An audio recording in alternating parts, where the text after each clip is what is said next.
भावना जैन, कांग्रेस का भी यही स्टैंड है जो किशोर तिवारी जी कह रहे हैं, जो उद्धव ठाकरे गुट का स्टैंड है?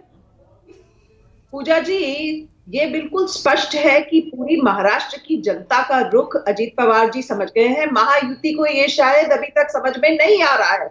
महाराष्ट्र की जनता का रुख ये है कि गद्दारों को कभी माफ किया नहीं जाता। और लाड़की बहन योजना लेके गए हैं। जिस बहन का उन्होंने अपमान किया, जिस बहन को के सामने उन्होंने अपनी पत्नी को उसको हराने के लिए हर संभव प्रयत्न किया, ऐसे अजीत पवार जी अब अपनी बहन की आज याद आ रही है। वो क्यों याद आ रही है? क्योंकि वो लड़की बहन योजना जब लेके गए तो उनसे ये सवाल पूछा गया कि आपने अपनी बहन के साथ क्या किया।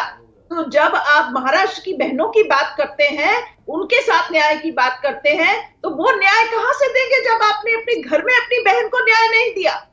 तो सबसे बड़ा सवाल, अजीत पवार जी ये जनता का रुख समझ गए हैं और इस जनता का रुख समझते हुए वो अपने आप को बचाव करने के लिए अब ये सामने बात लेके आ रहे हैं कि मैं जो है मैंने अपनी पत्नी को अपनी बहन के सामने खड़ा करके गलती करी।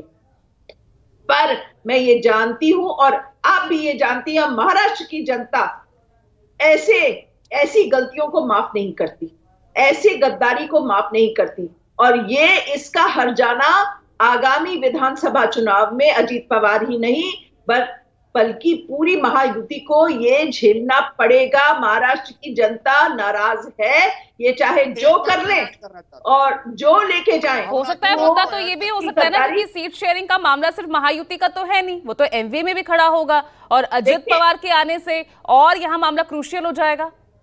देखिए, अजीत पवार जी के आना तो अभी बहुत दूर की बात है। अभी तो उन्होंने यही कहा है कि आने वाले रक्षाबंधन पे शायद अपनी बहन के घर जाएं और उनसे राखी बंधवाने की कोशिश करें। वो बहन कितना माफ कर पाती है, उनके खिलाफ क्या जो ठीक है। गुलाब चंद दुबे जी, यानी